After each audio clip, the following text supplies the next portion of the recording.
So you do the deal, they're doing maybe 5 to 10 million in sales. Yeah. Well, we know that in 2021, you guys took this thing public for a north of $2 billion Yeah. valuation. The whole thesis around Black Rifle was, how do you introduce premium coffee to a whole different segment of the population? And that was what I believed in. And I believed we're doing it around a truly authentic brand. If we're going to have a great year, we're going to build $1 billion business. I love these guys. Forged in America. Forged in America.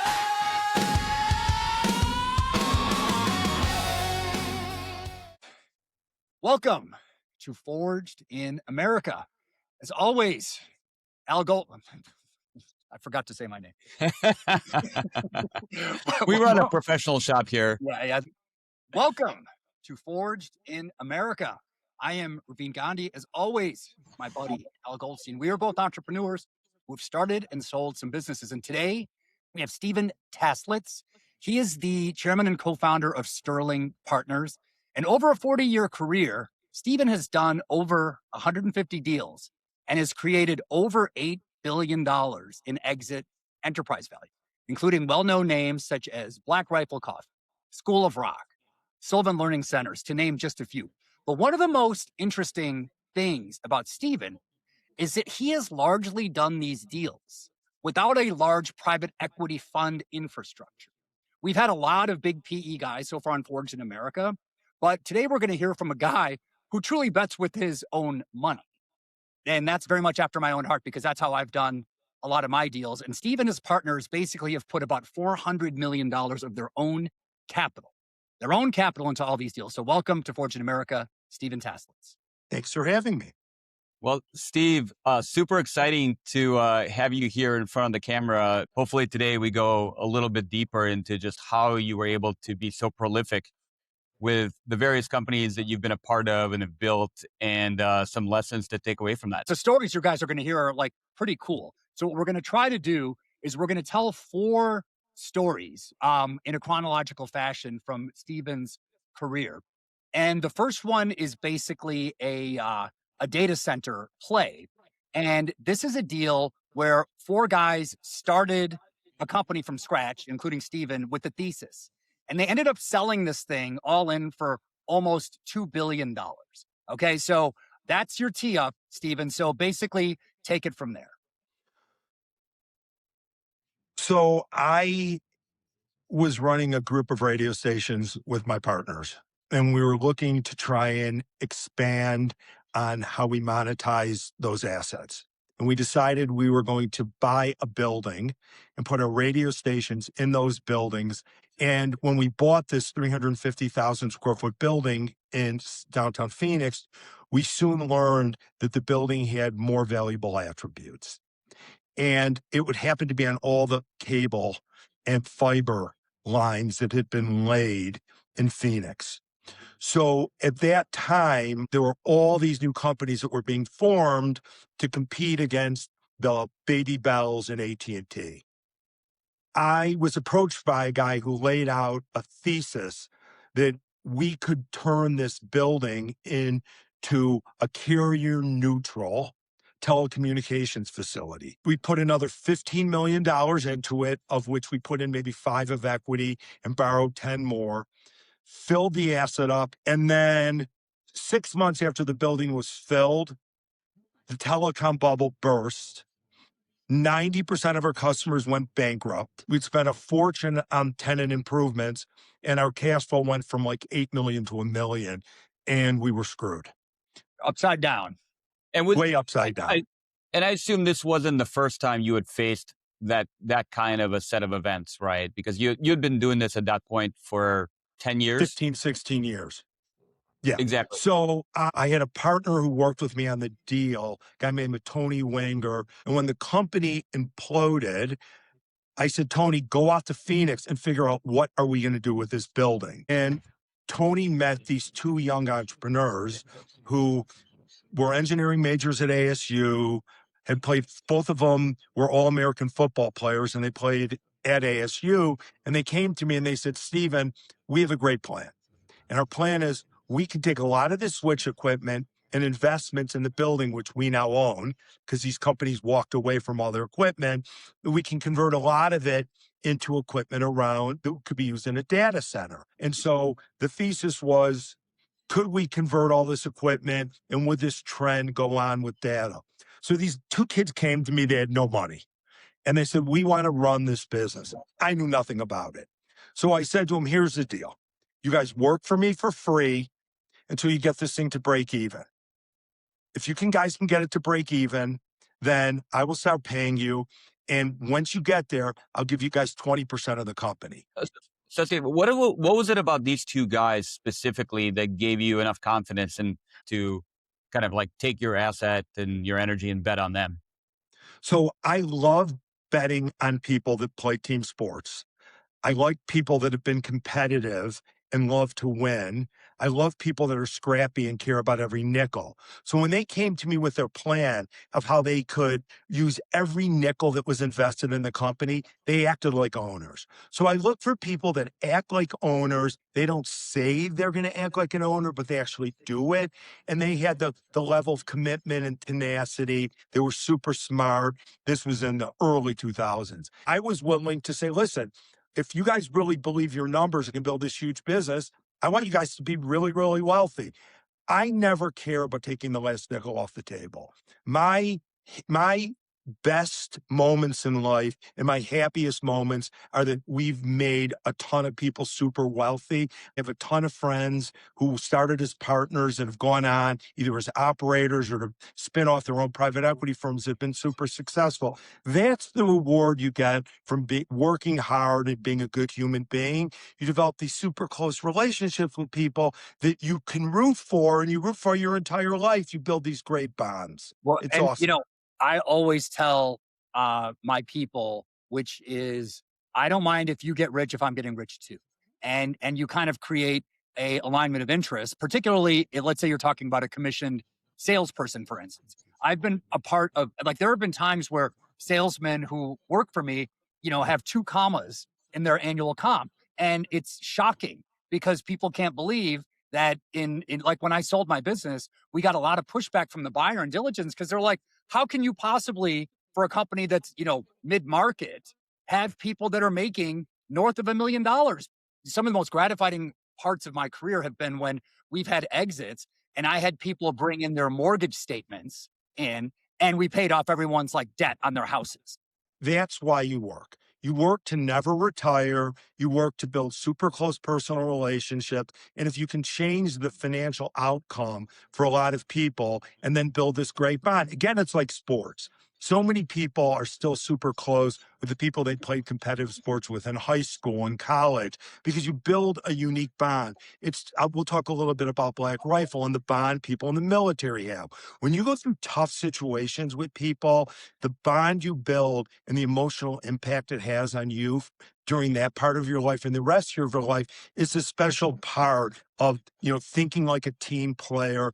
I've been partners with 3 guys for 44 years. And we've all done some good deals and some bad deals, but we have a bond. And that bond you build is the most precious part of what I've been able to do in my career. Yeah, No, that's great. I love it. So let's go back to now. You set the incentive with these couple of guys, and they're off and running. Obviously, the world is moving in their favor, right? Because you're investing at '02, which I think Amazon literally like bottomed probably in 2002 forever. So now we know that glut of telecom and cable that have been put in the ground started the basis for what we call kind of Web 2.0. All of the people came in and started using all that capacity. So at what point did you realize that this is a rocket ship, that this thing is actually moving in a direction where there could be a huge exit? It was bananas from day one. In 2 years, we built so much scale. And what I do with all these entrepreneurs, whether I bring them in or I buy control of their company or I do deals with them, my first question is always the same. What's your number? How much are you trying to make? Like, let's align interests in regards to what's important to you. If I own this forever or sell it tomorrow, it's not going to change my life. I'm going to still do the stuff that I love to do. What's important to you? And so what these guys said to me, you just got Bill Schlesman, George Schlesman, and Tony Wenger. They were each looking for, like, I think to make $20 or $25 million. Yeah, yeah. And Do you find, Steve, and sorry go to ahead. cut you off, but do you find that people's numbers change as they get closer to those numbers? Or are the numbers even the relevant part? I think that what everyone thinks is going to be enough, when they start living a certain lifestyle, they think it's not enough. So this company took off like a rocket ship. And with 18 months, the REITs were forming in this space. And this company, Digital Realty Trust, built one of the first REITs. And they approached us and they said, we want to buy the building and the business from you guys. And so we agreed on a formula, because the business was growing, 80% month over month, that they were going to close at this point in time. We had a formulaic calculation and they were going to buy the business. They owed us $200 million. This is when you used to show up at your lawyer's office for a closing. We show up for the closing and they come and they go, we're sorry, we don't have the $200 million. We only have $175 million. And you're just like, so I took my partners out of the room. We were all a little disappointed, obviously. And they said, what are we going to do? And we had negotiated part of the deal. There were going to be 3-year non-competes. So I said, let's trade the $25 million and get right back in the business. And so we said to Digital, you guys, this is on you, not on us. No non-competes. They said, how about 6 months? I said to my partners, they go, great, we could take a vacation, we'll come up with our plan. So we sell the business for $175 million. These guys each make 20 or $25 million. So I did that in this deal. Well, So then great. It sounds like incentives. It sounds like aligning incentives is a huge part of the strategy. Well, the things I'm hearing, a few. Yeah. One, Al and I have talked a lot about in this whole journey on the podcast, getting the big decisions right. Clearly, this guy got the big decisions right because you picked the right thesis during the right time, number one. But back to the assignment of interest. I also have a lot of experience now working with startup entrepreneurs, and you've got to have a real trusting relationship to finally ask that question, what do you want to make? And it's kind of a question a lot of people won't ask. I ask that question quite routinely, and the term "fuck you" money comes out a lot, which is what a lot of these guys want to make. And who can blame them? We're in a capitalist society. They want to make enough money where the world can't affect them. A lot of times that number might be $10 million. Sometimes it's 8, sometimes it's 20. And I love it when people are honest with this, because then you can back into what is a realistic outcome if things go the way you're telling me they're going to go. What do you need to kind of own for that? So I think that is. Yeah. And I want, at the end of the day, this is all the CEO has. Like, I've got a gazillion different investments. I'm a gazillion different things. To me, like, I want to do what's right for my partners. And they're the ones running the company every day. They're the ones that are working 60, 70 hours a week. I help them. I put up capital. I think I've helped them put great boards together and think strategically and use our Rolodex to help them build value. But at the end of the day, this is their life. I get to be lucky. I get to have a window into their life and be good partners and friends with them. When you talk about, well, we show up at closing in an attorney's office. Oh, and sorry, we're missing $25 million.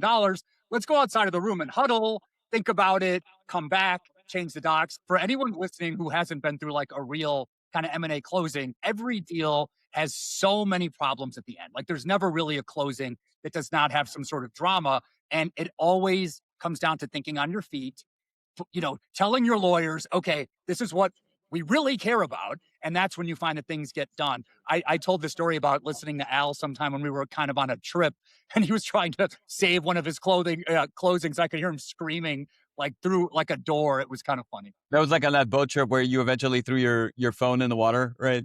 Yeah, exactly. Someone had borrowed my phone and I think someone slid it back to me and the boat accelerated. And suddenly I watched my phone just like go into the Atlantic Ocean.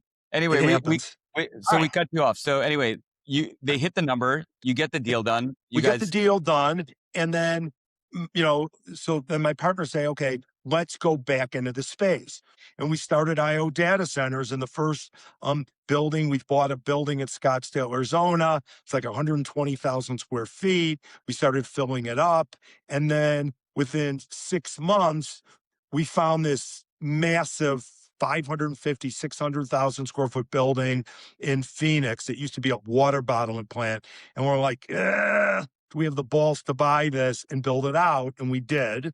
And then the business just took off, and we bought stuff in Singapore and in the UK and in New Jersey. Is this all made possible because they didn't have that last 25 million, which gave you the non-compete? Yes, it never would have happened. We Right, had a 3-year non-compete. Right. So think about that. This here is a case where one person might look at the situation and say, God damn it, that 25 million. But Steve understood through his experience, this 25 million is not going to do a damn thing for me. It's not going to change my life, but I can Nope. use that to parlay it into another principle, which I've heard so often, which is let your winners ride. When you've got a success, and at this point you were already probably north of a 10x, instead of celebrating and going and buying your house in Aspen, keep the chips on the table. And I love these guys. Yeah. And I love these guys.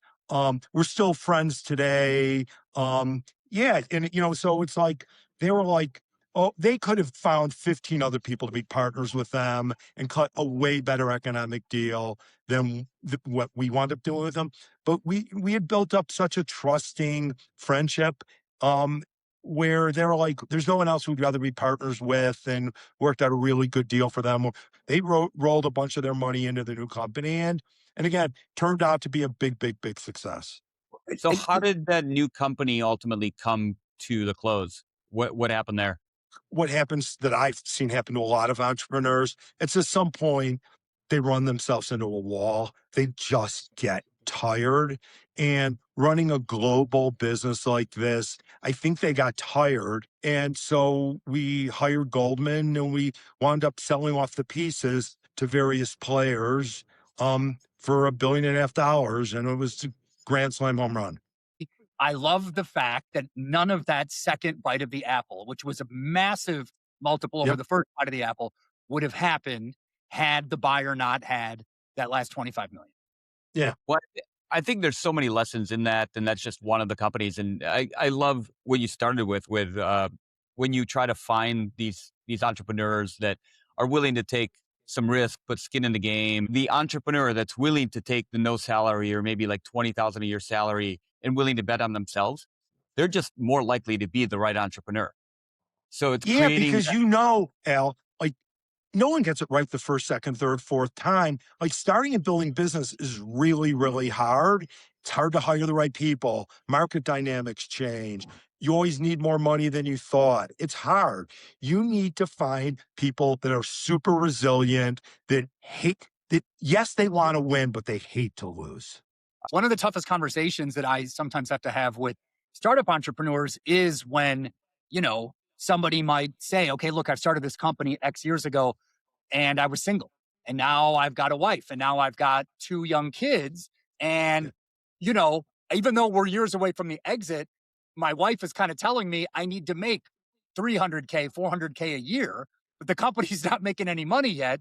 And that's always a tough discussion. And I do think, to Al's point, there's a revealing element of things where people just kind of keep their nose to the grindstone and play for the bigger exit, versus people who might slow down and try to take some risk off the table by clipping coupons with the larger salary. And I think in a lot of cases, it doesn't work out for those folks. When you're in businesses and we've done a lot of deals with transformative technology that we've been involved with, transformative technology is a short life.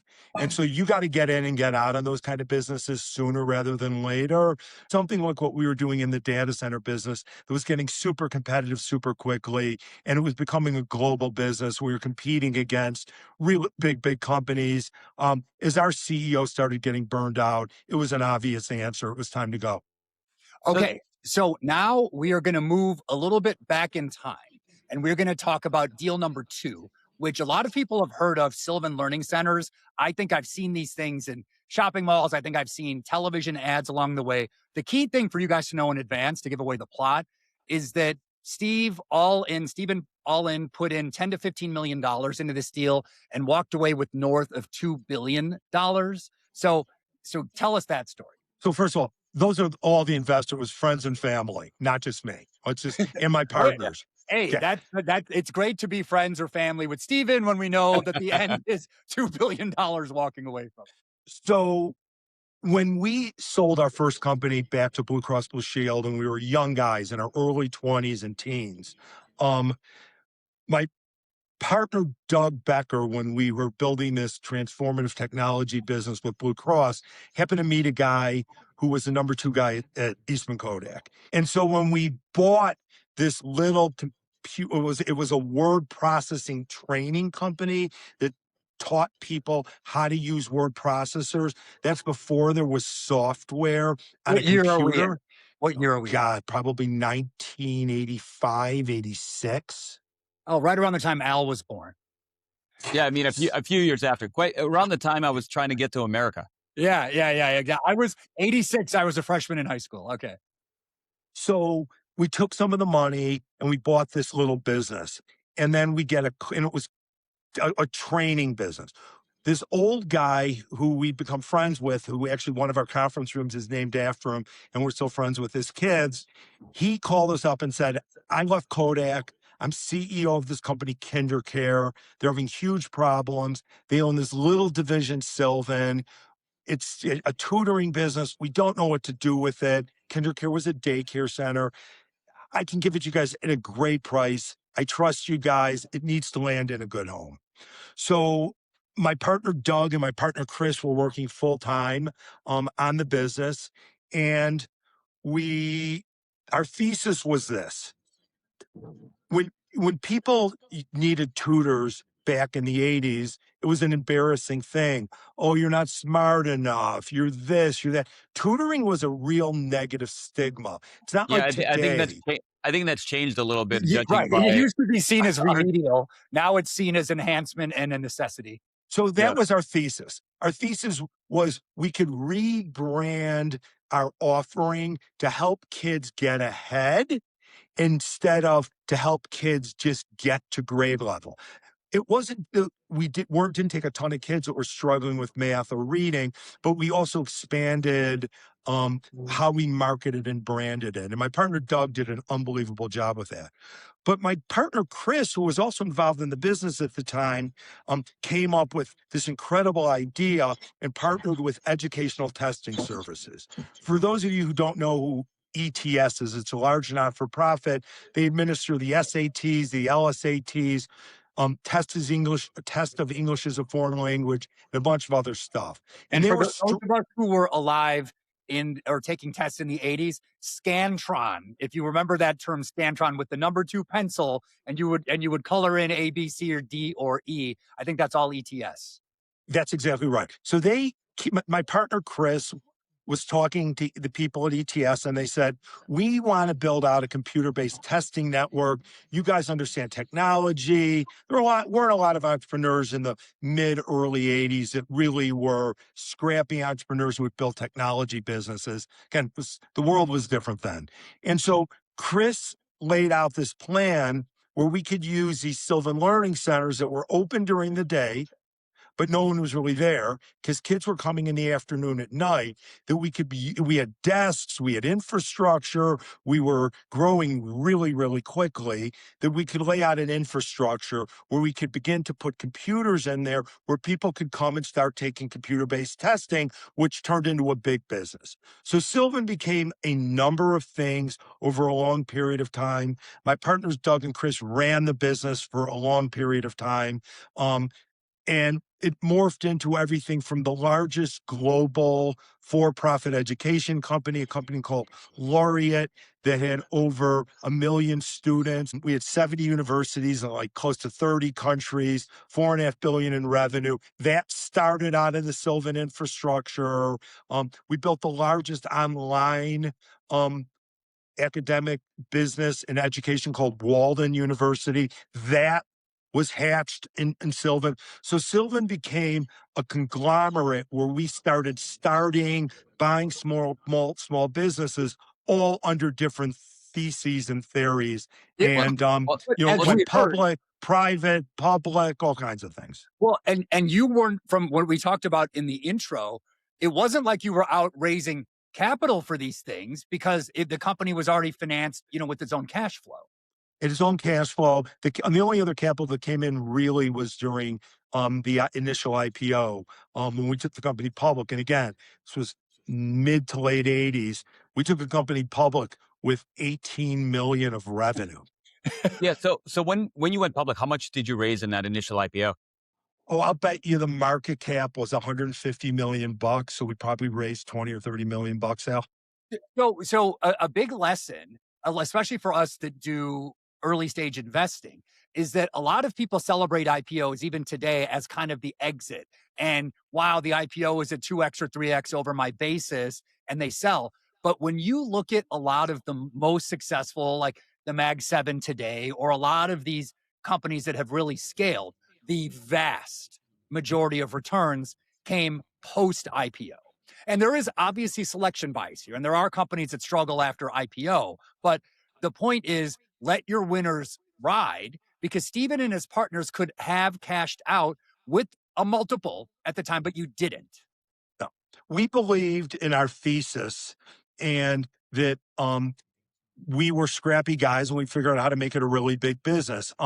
The reasons to take companies public then, the reason we took the company public then, just like when we'll talk about Black Rifle, why we took it public is the opportunity to flatten the capital stack and raise cheap money, where now all of a sudden you're not behind all these preferences as money's come in, is also another reason. You go public, you flatten the capital stack, you simplify the balance sheet and the capital stack, and you provide yourself with incremental growth capital. Well, we've talked about that before, and I think we have a lot of listeners that come in from the world that we all come from, investing and raising capital. But we have otherwise we have kind of younger kids listening and diverse set of founders that don't fully understand that you have a liquidation preference, and your investors that put in money typically have different terms than your management team, and sometimes that creates misaligned incentives, which you've said now a number of times. The idea is, how do you create incentives that are totally aligned with your management team? I think that's a huge value driver. Well, So one of the things that people who want to learn about this stuff should understand: when you raise, call it venture capital, they'll typically name the round. Like the early one is the A, and then there's a B, and there's a C. When you start hearing that there is a G round or an H round, at that point, there's, to Al's point, like a layer of cake, where the top letter usually dominates in all its rights over the people underneath it. And when things go bad in a company, the people who are in the A round and the B round usually get zeroed out. And the people who are common equity, forget about it. You're completely screwed. So that's just a little bit of a primer. well, for what it's worth, yeah, I've been on both sides of that trade with the G and H rounds Oh, before. so have I. We could talk about. So Steve, maybe just a question before we move on from this story, because to me it's fascinating how you were able to create this business that was able to pivot and then go in internationally, which in my experience is just incredibly hard, and then manage that, and then all these different businesses. Was it the DNA of that company and that team that allowed that to happen? Was it the capital that you had in place? What was the magic? Um, my partners for 44 years are just super incredible entrepreneurs. They work 7 days a week. They're really smart. They understand business models. They got into business building as operators, not as PE investors. We understand, I mean, we're as financially savvy as any PE firm would be, but we have just years and years and years of operating experience. I really want to talk about this partnership angle. Al has started most of his businesses with partners, as have I. You're lumping praise and praise on your partners. It's obvious you guys have made it work over decades. How did you avoid like the Beatles breaking up over all this time? Because people are getting rich. There can be divorces. People can go nuts. Like when you start getting rich, like how have you guys stayed cohesive? So I think when you start at an early age and you have great success and great failure together, you tend to, have a common narrative, which is there are no magic men. When things work out well, we don't take genius pills. When things don't work out, we then all of a sudden become idiots. And we like the partnership. We are dear friends. We like the collaboration. We're close with each other's kids. It's more of we've been able to take the most important things about truly what we love to do, that we get to do these things and incorporate our kids. Some of our kids work for us, and we invest with our kids in things. We help our kids' friends' businesses. We like to give back to community and build community. It's what's important to us. We have very similar value systems. I think you Well, said it right at the end there. Yeah, values. We have Steve, similar values. since you brought up the idea of kids, Ravin and I talked about this on our last episode, this idea of would you actually hire your kids at some point? Would you invest in them? Yeah. Because we've seen through YPO different iterations of this. And I think both of us have basically said that I'm not sure I'd actually want to work directly with my kids. I'd probably rather invest in their businesses and not be, kind of like controlling or trying to control from the My backseat. daughter, who used to work at Sterling, found us a deal. It's in the edible arts business. She was involved. We went through a couple CEOs. She stepped in the CEO role. Like some of my happiest days. Now I've built a really good independent board, and there's people that are much more industry experts than I am around the table with her. But I mean, the amount of joy that I get, being able to watch her grow, learn, develop, it's like one of my greatest pleasures. So, I think it might depend on the kid, but I love that I get to be a fly on the wall, and watch my daughter build this really cool company.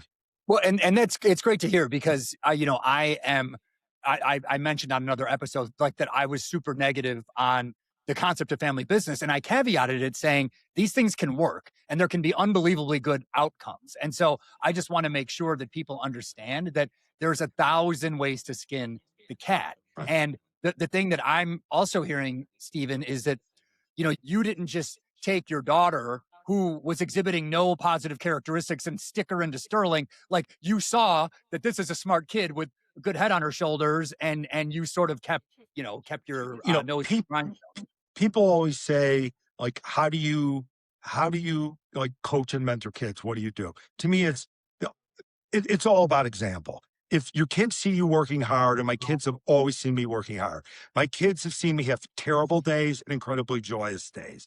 And they kind of had it instilled into their blood that this is a life of an entrepreneur and building things, and they love it.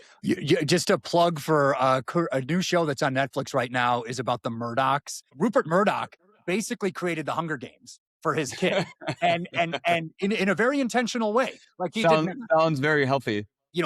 Everyone had a falling out. Everyone quit the business, and at a certain point, James Murdoch, who was the second son, there's a deposition, and James has to go in, and because he's getting sued by the news corporation, and his dad is sitting there, who he's not talked to in years, and who is totally estranged. And James, who has been working there for decades, he's getting these really personal questions from the attorney, like, have you ever created anything on your own? Have you ever taken any responsibility? So that's brutal, but the worst was then he realized that he saw his dad silently sitting there texting the questions to the attorney that was saying it to them. And can you imagine? This is your kid. No, 20 years later, have you ever created anything? Being a great father and having a loving relationship with my kids is so much more important than anything else. If I would think working with my daughter would get in the way of me having a truly loving relationship with my daughter, I would never do it. I mean, that's bananas. Okay. Well, All I right, love that. I think that's just clear perspective. It seems crazy to do it any other way. 100%. So let's get back on the train here. So now we are going to do the narrative about School of Rock. And this is near and dear to my heart because I've played guitar for decades. Both my boys now play. They both have done School of Rock in Chicago. There's obviously the movie that Jack Black was in. So Steven, tell us kind of what you saw with School of Rock and how little it was and how you blew it up to be the global thing that it is today. So because we had owned Sylvan, which is a multi-unit operating business, a friend of mine in Chicago reached out and said, this company, School of Rock, it's struggling. There's like 8 or 9 or 10 locations. They're losing $2 to $2.5 million a year. And I said, even though it was way small for us, I think we wrote a 10 or $12 million check or something. I And said, listen, how many kids were I being think we were educated? maybe 300 kids. And when we sold it in the end of 24, we had close to 100,000 kids. So Okay, yeah, we took yeah. a really small business. But to me, the reason, and again, I was chairman of the firm, ran the investment committee. The reason I wanted to go ahead with this is music is super important to me. And I'm a big believer in communities. And in our diligence process, I can't tell you how many moms we talked to where you'd be crying at the end of the conversation because of them talking about when they had discovered the company, what it had done for their child's self-esteem. So when we bought the business, the thesis of the business was keeping rock and roll alive. And we changed the purpose of the business to teaching kids how to have a voice on stage and off stage. What School of Rock was, it was a performance-based, community-based education, music education platform. And we leaned in heavily to helping kids build self-esteem and build I love it. community. I love it. And that's what it That's was. and so was it the case? Did you put in a new CEO?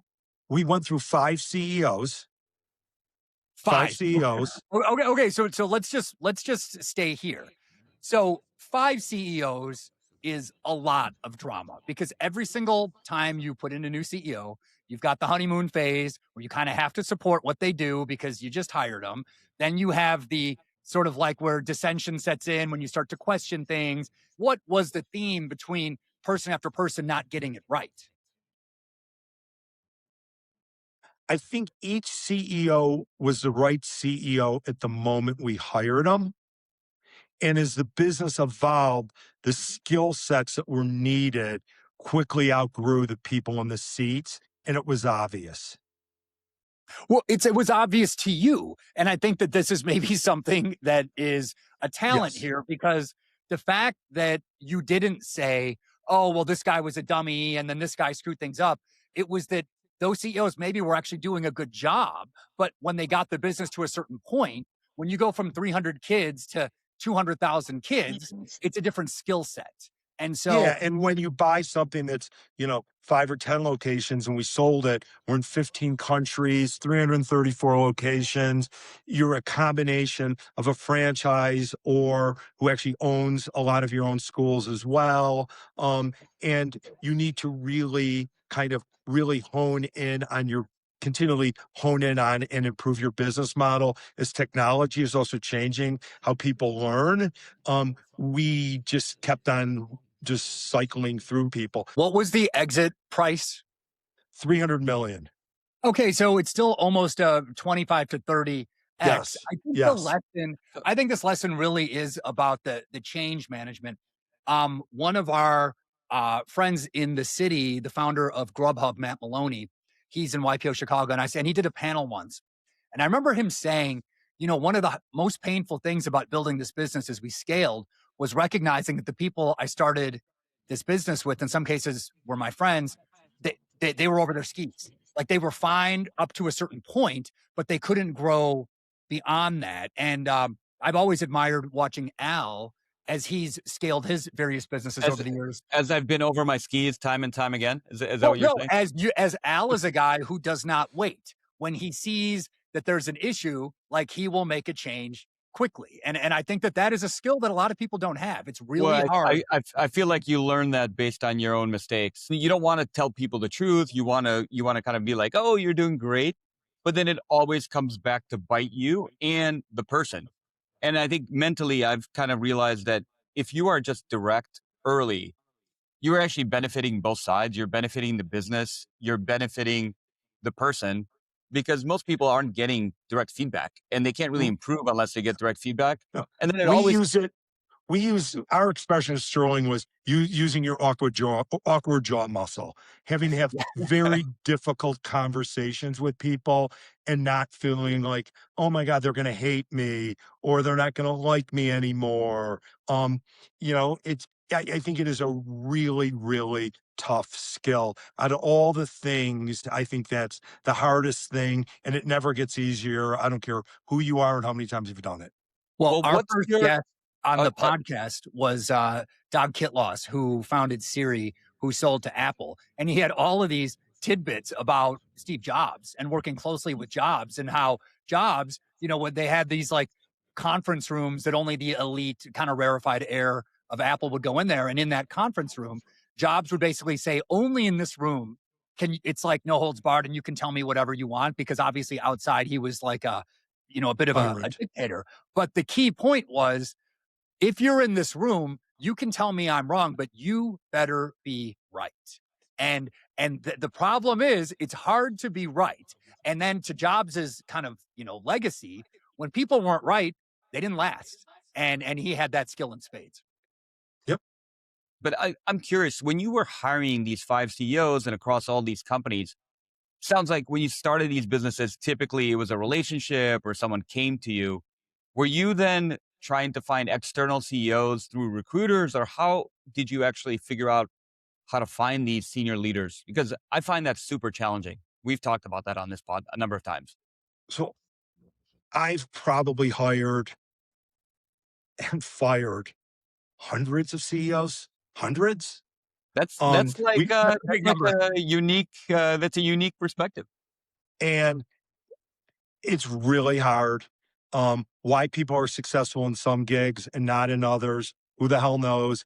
How much of their success is timing, the people that are around them, momentum. I'm looking for people that are intellectually honest, emotionally evolved, don't say they act like an owner, act like they're an owner. And whether you have industry or domain expertise or don't, I don't always think it makes a damn bit of difference. I don't think there's any answers to this. One thing that did help me when I was young in my career, and particularly in the year or two after I started my business, I always had a bit of a block where when I was hiring senior people, I somehow was suspicious that they wanted my job, and that somehow, like, I kept them at a distance because I just felt like everyone wants to be the CEO and everyone kind of wanted to be me. And the growth and realization that I had as time went on is that, in fact, almost nobody wants to be the CEO, and most people just want the stable paycheck and the certainty and the respect for their job and the fact that their check is coming every week. And once I recognized that, okay, what I'm doing as the founder CEO of this business is unique, and I can just focus on letting these people flourish in their own career and understand that they weren't like gunning for me. It made me a much better leader, and it made me, I think, a far better kind of mentor. We do look at hiring CEOs that could bring talent with them. One of the things that I do believe is true is if you are going to bring in a CEO and you're bringing him in and you're interviewing him, he goes, okay, I've got this guy that I've worked with and that guy that I've worked with and blah, blah, blah, blah, blah. Let me assess the Great sign. team. But people that are leaders that can bring other people with them, that's generally a good sign. 100%. I remember you telling me a bit of the Black Rifle story, and Black Rifle was just kind of getting hot, and you were starting to see it everywhere, and the guys were cool. Ravin, there are some key data points you wanted to point out, or we just get into it? Okay. So what year are we in now? It's probably 9 years ago. I think I've been in the deal for 9 years. So, 2017. My understanding is that you put in about $5 million and bought 40% of this company. Correct. It was a direct consumer business where the founders, so it was a direct consumer company growing quickly, 5 to 10 million in revenue, with the management team being all special forces, CIA Black Ops guys. Very culturally different than me. A guy who worked for me introduced me to them, and they said, we're bringing these guys in. They have this little coffee company. Steven, you should meet them. They're cool guys. You might like them. So I go walking into the office, and I don't think I had shoes on, and I have a Grateful Dead ringtone on my phone. And, somebody calls me, and this guy's sitting there, Evan Hafer, who's the founder of the company. He goes, I've met all these people. People want to invest. You're the only guy I can relate to. because everyone else is in suits and ties and this and that. You just seem way relaxed, and you just seem like the kind of guy I could get along with. And the brand was a little, um, it was at that point they were doing a lot more misogynistic content and a lot of, I call it way more aggressive stuff. And it really had to do with the fact that the business was started because when these guys came back from the war, so many of the friends were killing themselves that they wanted to create funny videos and content and goofy military things for their community. So many of his friends were committing suicide. All the original content was based on humor before they got into the coffee business. So, Stephen, when you write a $5 million check for, 40% of, those are far outside of what I would consider normal, like, terms, in the sense of usually the venture capital, like, rarely is someone buying 40% at the outset, right? So that's a huge chunk. Did you get a sense that those guys had other offers on the table? Like, Yeah, they also, I was able to structure the deal where we bought out a lot of. So when Evan started this business, he brought in partners who we found out a couple years later were worthless. He gave four guys each 20% of the company, and he and Matt and his other guy JT were worth it, but a couple other guys were not. So a lot of our money that we went in, we bought out other investors. And then I put in place very aggressive option plans for the two main founders, where they actually, after the end of the deal, they owned more of the company that versus less. So I came up with an interesting structure that kind of worked for everybody by helping them own more of their own company, taking out people that really weren't relevant anymore. That's how I did it. So you do the deal. They're doing maybe 5 to 10 million in sales. Yeah. Well, we know that in 2021, you guys took this thing public for a north of $2 billion valuation. So Yep. what kind of explains that rocket ship? Authenticity. These guys are who they are. They care about their community. The thesis that they had was premium coffee isn't just for bi-coastal millennials. Like, there's plenty of people who live in the center of the country who don't want to drink Folgers or Maxwell House. They want a premium cup of coffee. And so the whole thesis around Black Rifle was, how do you introduce premium coffee to a whole different segment of the population? And that was what I believed in. And I believed we were doing it around a truly authentic brand. I think my opinion is we're going to have a great year. We're going to build $1 billion business. I love these guys. Steve, you guys obviously have taken companies public. You've sold them in various ways. The SPAC craze of 2021, and obviously the stock has gotten beaten down here a bit. Would you do that again? I've seen a number of these SPACs come back. My partners might not agree with me. My answer is yes. I was getting back to what we talked about earlier. So when we did this deal, I said to my partners, what's your number? How much do you want? And blah, blah, blah. And direct to consumer took off, especially it took off during COVID. And the company grew, and we got to a point where valuations were high, the business was doing well, and I was able to structure a deal with preferred investors, and these guys were each able to pull $25 million off the table, which was their number. And a couple of years later, as we were trying to think about what to do with the business, how were we going to go into retail? Were we going to do single serve RTD coffee? Were we going to go into grocery? Were we going to sell on Amazon or just our own website? I felt that there were a lot of things that could go right and could go wrong. And there was a ticking clock on the pref in front of us. So the SPAC enabled us to pay the pref off. Got it. So there's one thing that I find just super compelling about this particular deal, right off the point. This stock has crashed. Okay, there's no two ways about it. It's gone from a 2-point-something billion dollar valuation to $200 million. Okay, and there's nothing special about that. Plenty of SPACs have hit that wall.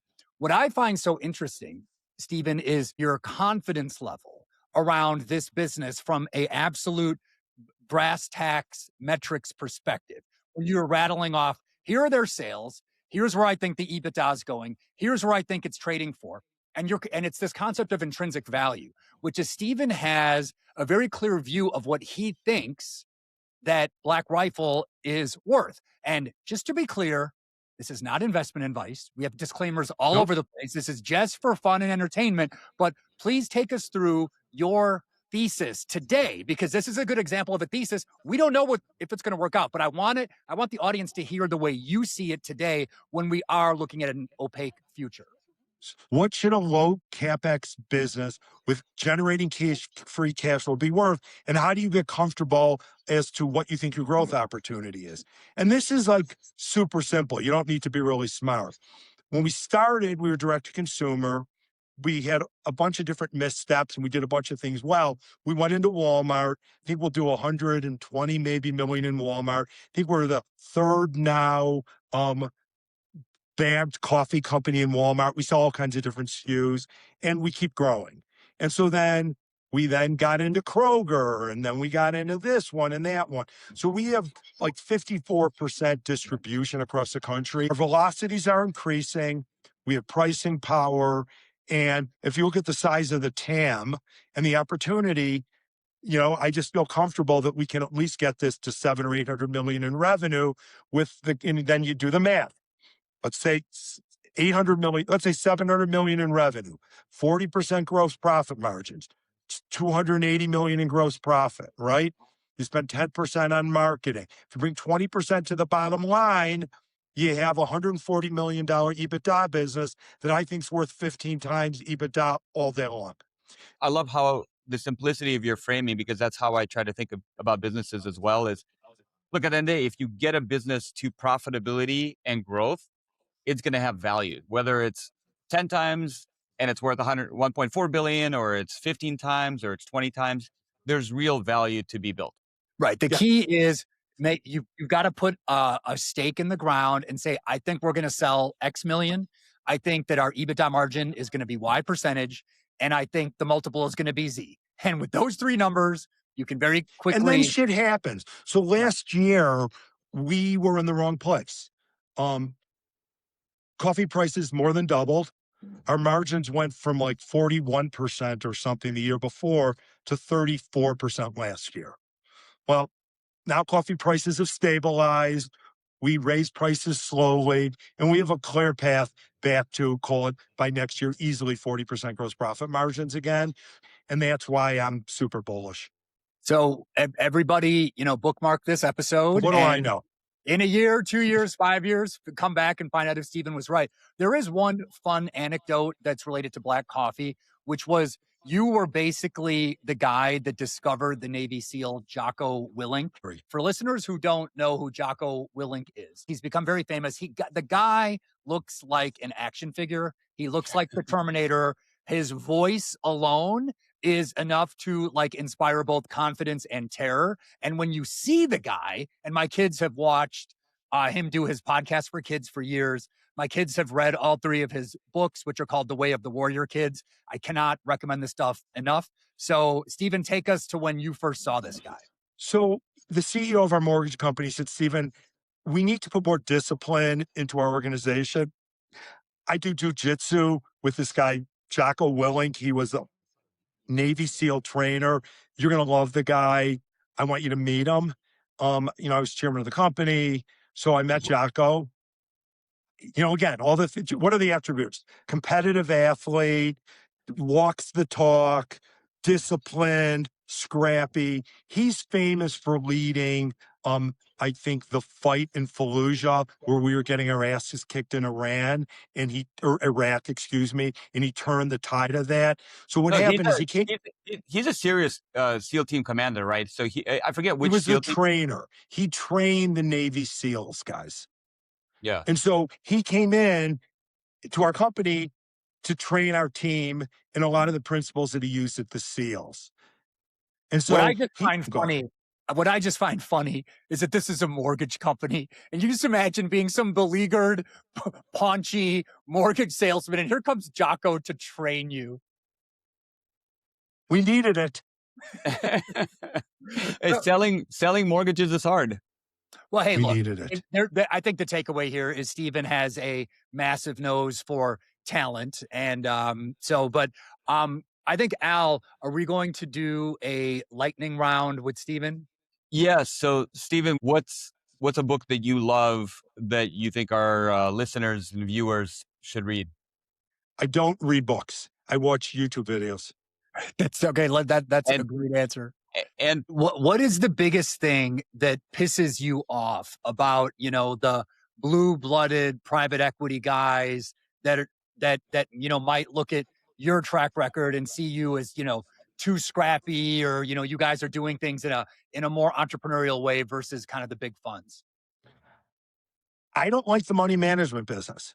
I never liked it. I don't think you're aligned with your investors. I think the fees are too big. I think the carry's too big. I don't like it. I just don't like the industry and people that go into it where they make money if their investors don't. I don't like that. what do you think is the biggest driver of long-term value in building a business? The right CEO, the right CEO, the right CEO. With AI right now, it's, I think, democratizing entrepreneurship, and entrepreneurship is becoming kind of cooler and cooler and more accessible and accessible. What do you say to kind of a recent graduate, a 22, 23-year-old kid that wants to do deals, doesn't want to go to private equity, probably frankly can't get a job in private equity? Maybe they went to a state school and maybe they're working at Motorola or they're working at Kraft, but they have a passion for deals. How can they become Steven Taslitz? What is the easiest way to do that first deal when you have no access to capital and no connections? So what I tell people who come to me who leave private equity firms want to do it, I say take an operating role. Learning how to think about execution risk, how to hire talent, how to evaluate talent, how to align people's interests with mission. Those are things you learn by doing it. I don't care about failing. I have zero problem failing. I have a problem not trying. So what would I say to that kid? Fucking go for it. Especially when you're young, before you're married, you have tons of kids. I push everyone to try to be an entrepreneur. That's a perfect Fucking go for answer. it. I love it. So my last question for you is, what would you recommend for our kids to study in this AI age where everywhere you read, there are not going to be any jobs for undergrads and whatnot, which I personally think is kind of nonsense. But what should they be thinking about? So I would say find something that you love to do, become an expert in something, and then you'll find, and just go learn how to go deep. I push my kids into sports, learn how to play in a team, learning that losing isn't the end of the world. My epiphany in life came when I lost a soccer game in the state championship in high school. I'm walking off the field. I didn't care. I'm like, you know what? They were better. I worked at it really hard for a number of years. All that matters is being in the game. You only make the shots you take. Get in the game. Don't be afraid. Try things. Life is short. Go for it. I love it. Like it. Well, I think that's a great way to close. A lot of lessons, a lot of takeaways, and what an amazing journey. Thank you. It's been, you know what? We're all lucky. The right grandparents, the right parents, the right friends, the right world we lived in. Just take full advantage of your opportunities and don't be a pussy, right? I like it. I like it. Well, thanks a lot, Steve. Well said. Okay, guys, take care.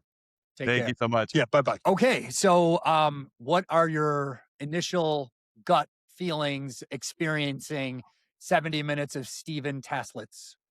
I'll tell you, I took some notes just as he was kind of rattling stuff off. And to me, it was all about trust.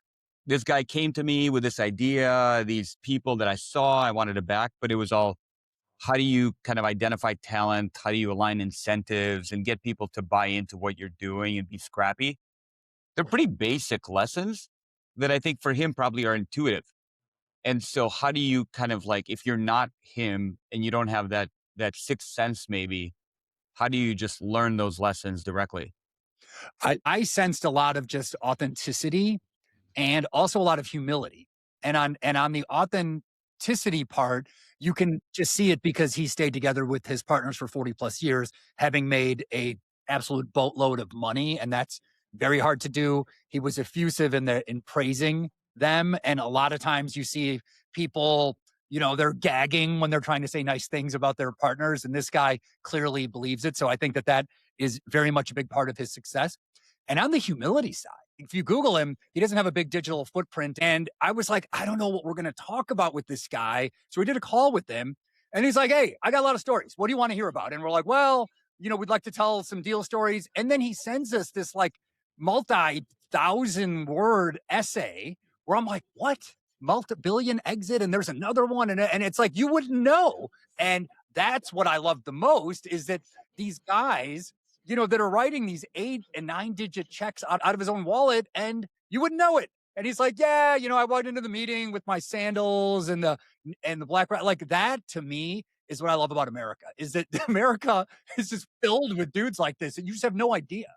Well, and the positivity that he exudes, this idea of just get in the game and just say, fuck it and do it. And to me, it's incredible. It's just the spirit of entrepreneurship and jump in there, jump in the game. And, you get it wrong, you pivot, you get scrappy. I think it's contagious. And there's a reason that people have wanted to work with him and follow him. And I've just heard about the stories and about Sterling Partners in Chicago for a long time. The original Sterling Partners actually has so many of these offshoots, which I love personally as well, because I love it when my former employees go on to do great things or we become partners in something and they become successful. David Shore, who was my original co-founder and partner, gave me that opportunity, which was pretty similar, honestly, to what Steven laid out, this idea of, hey, why don't you kind of start doing this and you don't get any money and then you'll be my partner on the upside. I've tried to do that for lots of others. I think the way that virtuous cycle works is the power of this ecosystem. Well, yeah, I remember meeting Shore at some event with you years ago. And I remember he was just like, we were having drinks and then he kind of told me the Cliff Notes version story of when he kind of, incented you to drop out of your banking thing and to start your first business. And it's very much in line with another observation of Steven, which is, all right, cut the shit. How much money do you want to make? Like, let's talk brass tacks here. And the idea that he knows that money thing is so primal and so important to so many, particularly first-time entrepreneurs who are struggling with, do I give up what is a 6-figure job to go into this uncertain future? I might have a wife, I might have kids. And I think that when you talk with someone who is so roll up their sleeves and real talk and no cushy language and no, fake morality, I think it's so refreshing. That's why I was kind of turned on by him, because I have to have this conversation now with being the first money into these deals. A lot of times I'll talk to these kids who are now in the midst of getting term sheets and they're not having that chat because they're afraid of looking greedy. And I'm just like, I'll go right there. I'm curious. I think that's something I want to dig in on a future episode with you. Maybe we could talk about this concept of the dollar conversation, because I'm not afraid, as you know, to have direct conversations with people. My experience, I think, has been that people whose primary focus has been the money don't tend to become the best entrepreneurs, as opposed to people for whom it's something else. I totally agree, but I think we're talking about two different things. And maybe that's right. I completely agree that if someone comes in and says, hey, I want to make $25 million, how can I do it? It's over. That person might as well not even start. And maybe that's right. That's right. For sure, that's true. I'm not talking about that. I'm talking about once the person has already checked all of the heuristics and they've got the passion, they've got the idea, they've got the roadmap, they've got the energy, they've got all the stuff that we look for positive selection. Then you have to do the brass tacks of structuring. That's what I'm talking about. If someone's in it for the money alone, forget about it. But I do find that I have seen deals where there were really good founders who had all of the positive attributes, but in some cases didn't have that convo with some of the angels and some of the first institutional investors. And they ended up raising too much capital and they ended up with 3 or 5% of this business after their B or C round. And then maybe they started borrowing money. They have no chance of making money with their common. And then they start swinging for the fences. And a lot of that could have been avoided if at a certain point they came clean and said, listen, board of directors, I love this business, but I'm so far underwater. Can you kind of cut me in? And I've had deals where the board and I will look at an entrepreneur who we love, but who is upside down for certain, inside baseball reasons about the capital stack. And we'll cut them a new deal. and say, Yep. hey, look, there's like an attaboy here. If you get to 20 million in sales or whatever, and you make an half a million or a million, like all of that stuff is bespoke and can be done, but it starts with honesty and having discussions that most people don't want to have. Well, that's right. Aligned incentives. I think if anything, this episode ties together this idea that you need to have aligned incentives and be bought in with your partners. And Steven, I think, was just awesome because he left not only his original business partners, but all these different partners, and Evan and Jocko and Matt that he was just maybe at the center of, which I could totally align with. Well, So guys like Steven are great because what you realize about them is that it's kind of like the Kleenex box. You pull a story and another one pops up and another one. It just goes on forever and ever. So I think that Well- that's a mark of experience. well, I think that's a wrap here. All right. Well, this has been another great episode of Forged in America. So please like, share, do all those things that us as internet influencers are being told to tell you guys to do. See y'all later.